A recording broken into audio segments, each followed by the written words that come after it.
नमस्कार मित्रांनो, ठरलं तर मग या मालिकेच्या आजच्या भागात आता सुमन काकूंना बेशुद्ध करतात आणि इन्स्पेक्टर साहेब त्यांची टीम सायली अर्जुन तिथपर्यंत पोहोचण्या अगोदरच ते सुमन काकूंना तिथून दुसऱ्या ठिकाणी शिफ्ट करतात. आता तिथे असणाऱ्या बाजूच्याच एका पडक्या वाड्यात ते सुमन काकूंना घेऊन येतात आणि तिथे त्यांना बांधून ठेवतात. आणि आता नागराज राज काका खिडकीतून पाहतात तर तेथे हवालदार तर असतात, परंतु त्याच वेळी सायली अर्जुन आणि पोलिसांची टीम तिथपर्यंत पोहोचलेली असते. आता पोलिसांची टीम तिथपर्यंत पोहोचली हे पाहताच नागराज काका पूर्णपणे घाबरून गेलेले असतात. नागराज काका म्हणतात, सायली अर्जुन तर इथे आलेच आहेत आणि पोलिसांची टीमही आली आहे. आता काही करून महिप्तला लवकरात लवकर इथे शिफ्ट करावं लागेल, नाहीतर मी पोलिसांच्या हाती पकडल जाईल. मला काही करून आता लवकरात लवकर हे सगळं काही करायला हवं. म्हणूनच आता नागराज काका पोलिसांना सायली अर्जुनला चकवा देत आता त्या पडक्या गॅरेजमध्ये जातात आणि महिप्त शिखरेना शिफ्ट करायला सुरुवात करतात. आता महिप्त शिखरेची ते दोरी सोडत असतात. तर आता महिप शिखरे नागराज काकांना म्हणतात, काय करतोयस नाग्या? तू मला कुठे घेऊन जातोयस? आणि नाग्या, तू तुझ्या बायकोला कुठे ठेवलेस? तर आता नागराज काका महिप्त शिखरेना म्हणतात, महिप्त, तुझं तोंड बंद ठेव. नाही ठेवणार. तोंडबंद काय करशील? तुम्हाला आता तोंडात गोळा टाकशील ना टाक. तुला काय कोंबायच ते कोंब, परंतु मी अख्ख्या मुंबईला ऐकायला जाईल एवढ्या मोठ्याने बोंबलणार आहे. आता मात्र नागराज काका घाबरून गेलेले असतात.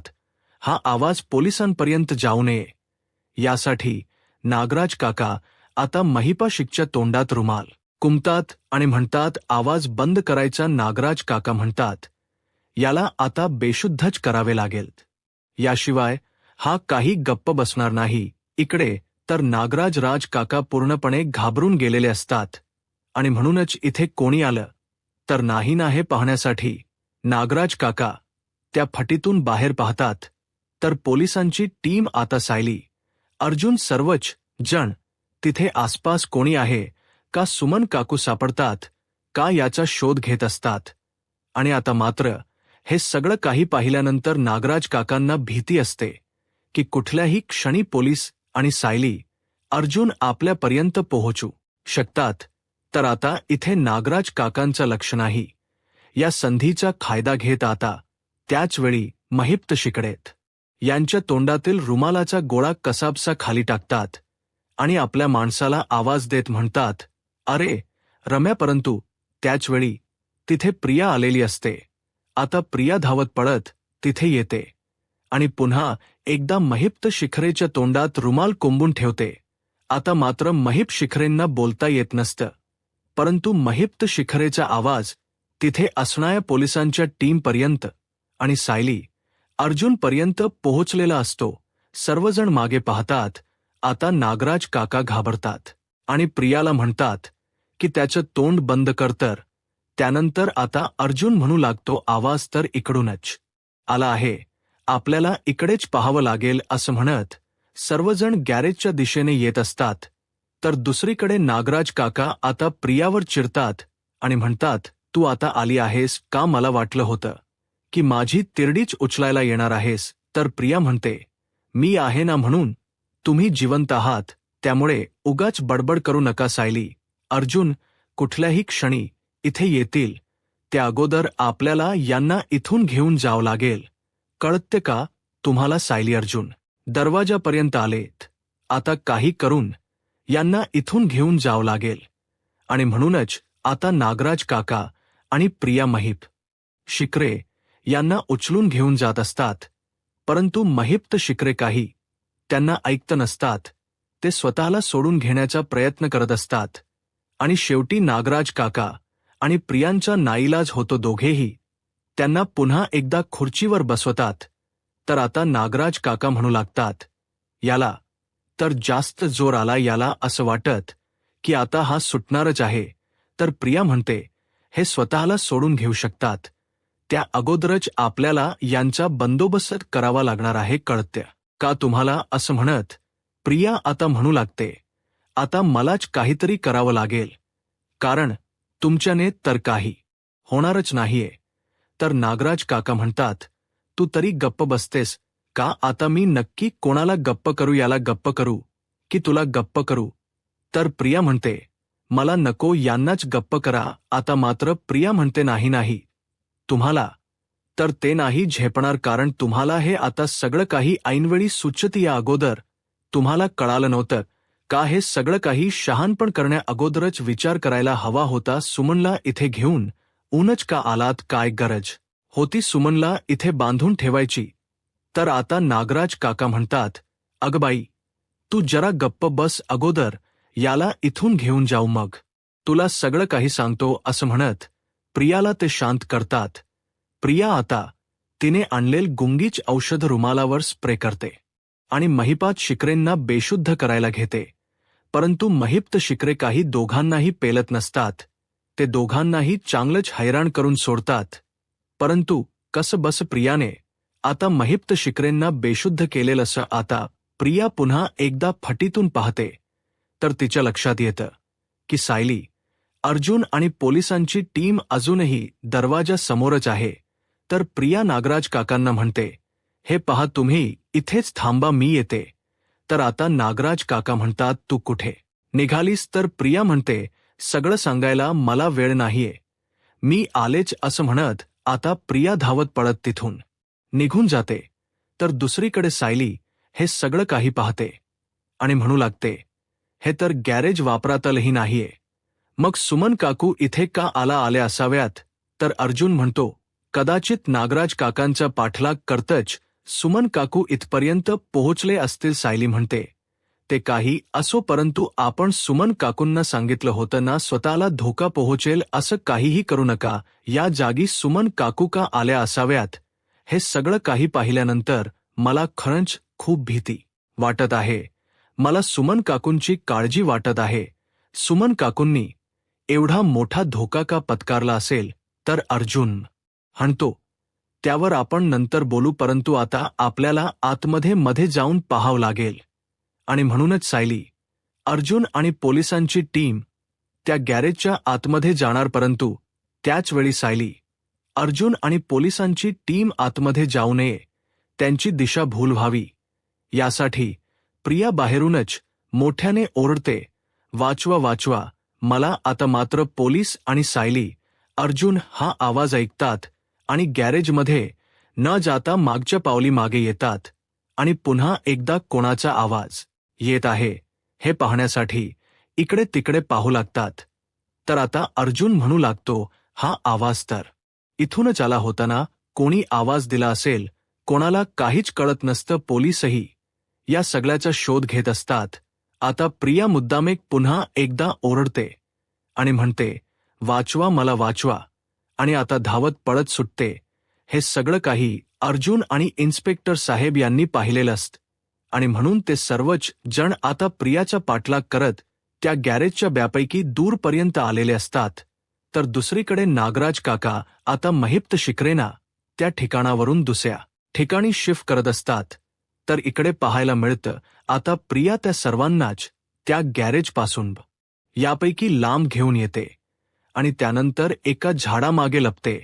परंतु त्यावेळी सायलीचा लक्ष जातो. सायली म्हणतो, तिथे कोणीतरी आहे. आता प्रिया स्वतःला वाचवण्यासाठी अजून पळत सुटते आणि एका मातीच्या ढिगायाच्या मागे येऊन लपते. आता सर्वजण तिथपर्यंत पोहोचलेले असतात, परंतु प्रियापर्यंत काही पोहोचत नाहीत.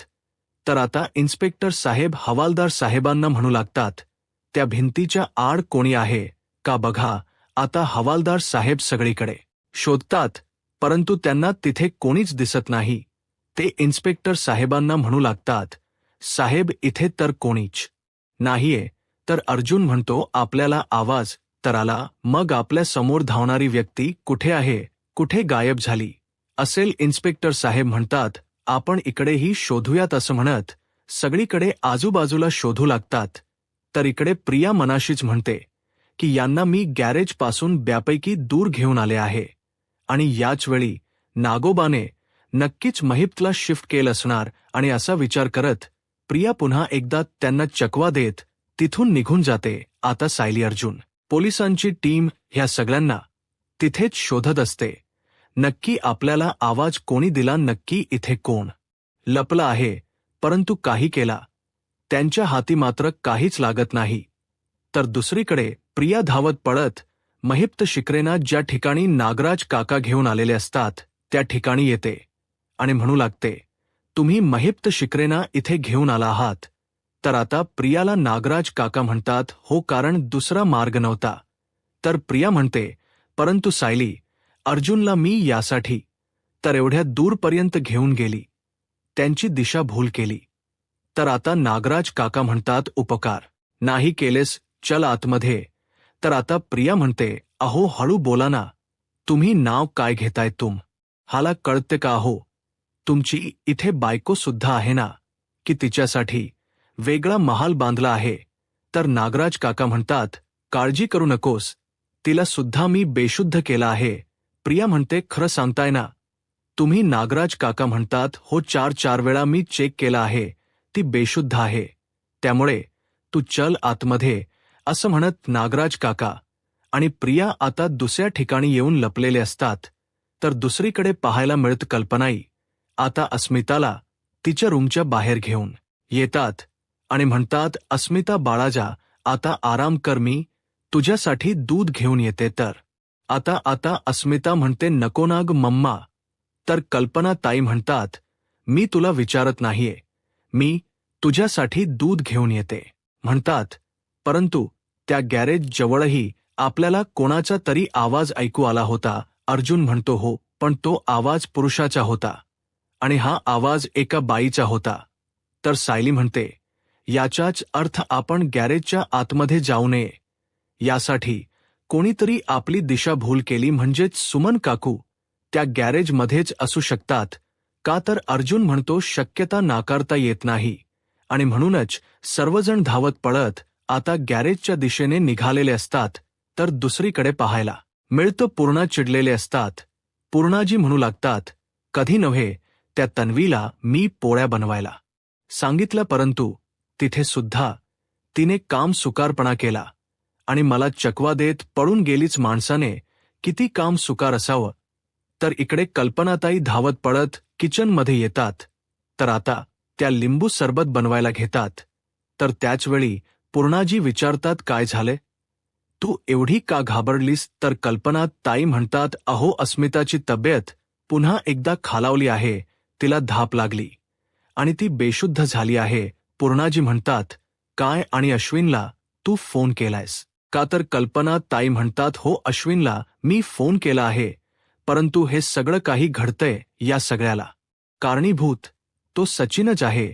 कारण सकाळपासून अस्मिताने काही खाल्लंही नाही आणि त्यात तिचा तो नवरा सचिन आहेस ना, तिला त्रास द्यायला. त्याला कितीही वेळा सांगितलंय की अस्मितापासून दूर राहा, परंतु दूर राहायचं नावच घेत नाहीये. कल्पनात ताई म्हणतात, मला तर अस्मिताची खूप काळजी वाटत आहे. पूर्णाजी म्हणतात, तू काळजी करू नको, मी आलेच. असं म्हणत आता पूर्णाजी अस्मिताला पाहण्यासाठी तिच्या रूममध्ये जातात. तर इकडे कल्पना ताई आता अस्मितासाठी लिंबू पाणी बनवत असतात.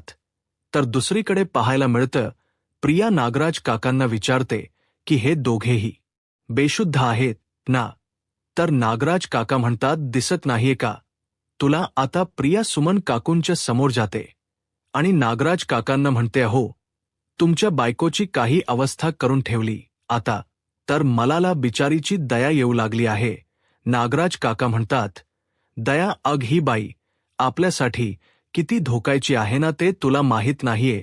प्रिया म्हणते, नाही, माझ्यासाठी नाही, फक्त तुमच्यासाठी, कारण मी आतापर्यंत काय केले ना हे हिला माहीतच नाहीये, त्यामुळे माझ्यासाठी हिच्यापासून अजिबातच धोका नाहीये. खरं तर मी तुम्हाला मदत करण्यासाठी आली, कारण कोणीतरी मला फोन केला होता, प्लीज मला मदत करण्यासाठी ये. नागराज काका म्हणतात, हो ना, तू मदतीसाठी आलीयस ना, मग मदत कर, ती दोरी घे आणि हिला बांधून ठेव. आता सुमन काकूंना नागराज काकांनी बांधून ठेवायला सांगितलेलं असतं आणि त्याप्रमाणे प्रिया तिथे असणारी दोरी घेते आणि सुमन काकूंना बांधून ठेवत असते.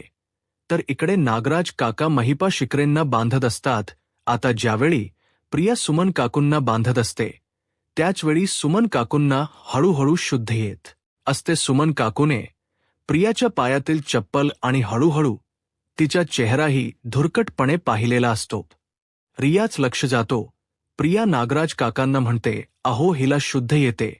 आता प्रिया लगेच आपला मास्क लावते आणि त्यानंतर सुमन काकूंना पुन्हा एकदा गुंगीच औषध लावून ती बेशुद्ध करते.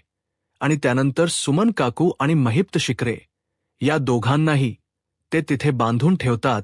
इकडे मात्र प्रिया पूर्णपणे घाबरून गेलेली असते. तर दुसरीकडे पाहायला मिळतं पूर्णाजी अस्मिताला म्हणतात, अस्मिता बाळा, अग स्वतःला त्रास करून का घेतेस तू? प्रतापराव म्हणतात, अस्मिता बाळा शांत हो, स्वतःला त्रास करून ठेवू नकोस.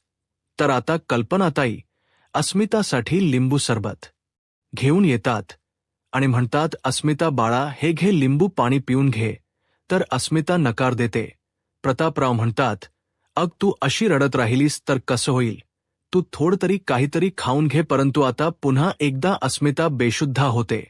आता मात्र सर्वजण पूर्णपणे घाबरून जातात आणि त्याचवेळी अश्विन आलेला असतो. अश्विन म्हणतो, मम्मा तू बाजूला हो, काळजी करू नकोस. असं म्हणत अश्विन आता स्वतःहून अस्मिताला चेक करायला घेतो. परंतु आता अश्विन सुद्धा घाबरून गेलेला असतो. अश्विन म्हणत असतो, अस्मिता ताई तुला काय होते?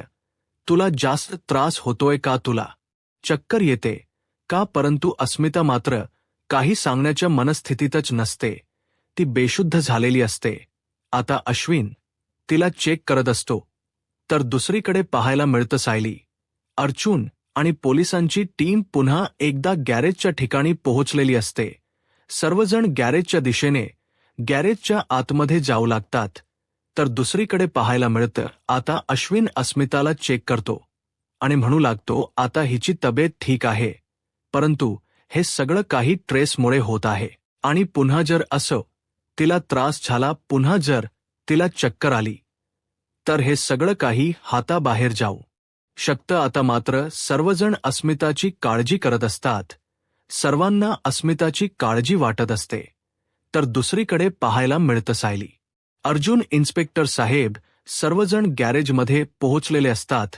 आता तिथे पोहोचल्यानंतर मात्र तिथे कोणीच नसतं. परंतु आता सर्वजण पुरावे शोधायला सुरुवात करतात आणि त्याचवेळी त्यांना पहिला पुरावा सापडतो, म्हणजे रशीचा तुकडा. अर्जुन म्हणतो, रशीचा तुकडा याचाच अर्थ इथे कोणाला तरी खुर्चीला बांधून ठेवण्यात आलं होतं. तर त्यानंतर एक कागदाचा बोळा सापडतो. आता अर्जुन त्या पेपरचा बोळा उघडून पाहतो, तर तो खाऊचा बोळा असतो. त्यामध्ये काहीतरी खाऊ आणलेलं असतं. हे अर्जुन आणि सायलीच्या लक्षात येतं. तर सायली म्हणू लागते, हा तर तेलकट कागद झालेला आहे, याला तेल लागलेलं आहे. याचाच अर्थ इथे कोणाला ज्याला बांधून ठेवलं त्याच्यासाठी हा तेलकट पदार्थ आणला गेला आहे. आणि हे बघा, या पेपरवर तर कालची तारीख आहे. याचाच अर्थ आजच कोणीतरी इथे काहीतरी घेऊन आला आहे. आता मात्र सर्वांच्याच लक्षात येतं. तर इन्स्पेक्टर साहेब म्हणू लागतात, म्हणजे आपली कोणीतरी दिशाभूल केली आणि इथे कोणाला तरी बांधून ठेवलं गेलं होतं. ज्या व्यक्तीला इथे बांधून ठेवलेलं होतं त्याच व्यक्तीसाठी हे सगळं काही आणलेलं होतं. तर सायली, अर्जुन म्हणतात, म्हणजे ती व्यक्ती सुमन काकू. असं दोघेही एकत्रच बोलतात आणि दोघांनाही धक्का बसतो. तर येणाऱ्या पुढील भागामध्ये आपल्याला पाहायला मिळतं महिप्त शिकरेनी स्वतःची सुटका करून घेतलेली असते आणि ते नागराज काकांना फोन करत म्हणतात, नाग कसला गांडूळ आहे गांडूळ. आता हे ऐकल्यानंतर नागराज काका घाबरतात आणि म्हणतात, महिप्त तू तर महिप्त शिकले? म्हणतात, हो 113%. तर दुसरीकडे पाहायला मिळतं कल्पनाताई अर्जुनला फोन करतात. तर अर्जुन म्हणतो, मम्मा तुझा आवाज असा काय येतोय? तर कल्पनाताई म्हणतात, पुन्हा एकदा सचिन आणि अस्मिताची वादावादी झाली आणि यामध्ये अस्मिता बेशुद्ध झाली आहे आणि तिला खूप त्रास होत आहे. तर अर्जुन म्हणतो, मम्मा मी घरी येण्या अगोदर तो घराबाहेर जायला हवा, तो मला घरातही दिसायला नको. तर दुसरीकडे पाहायला मिळतं प्रतापराव सचिनला म्हणतात, सचिन तुझ्यामुळे जर माझ्या मुलीला काही त्रास आला, तिच्या जीवाला जर धोका पोहोचला, तर तुला फासावर लटकवण्यासाठी मी वाटेल ते प्रयत्न करीन. आत्ताच्या आता या घराबाहेर निघायचं असं म्हणत प्रतापराव स्वतःच आता सचिनचा हात पकडतात आणि त्याला घराबाहेर हाकलतात. आता इकडे महिप्त शिकरेची तर सुटका झालेली असते. सायली अर्जुन सुमन काकूंचा शोध घेण्यामध्ये यशस्वी ठरतील का, तर अर्जुनच्या हाती महिप्त शिकरे लागतील. आता पुढे काय होईल हे पाहायला आत्ताच माझा महाराष्ट्र या यूट्यूब चॅनलला सबस्क्राईब करा. धन्यवाद.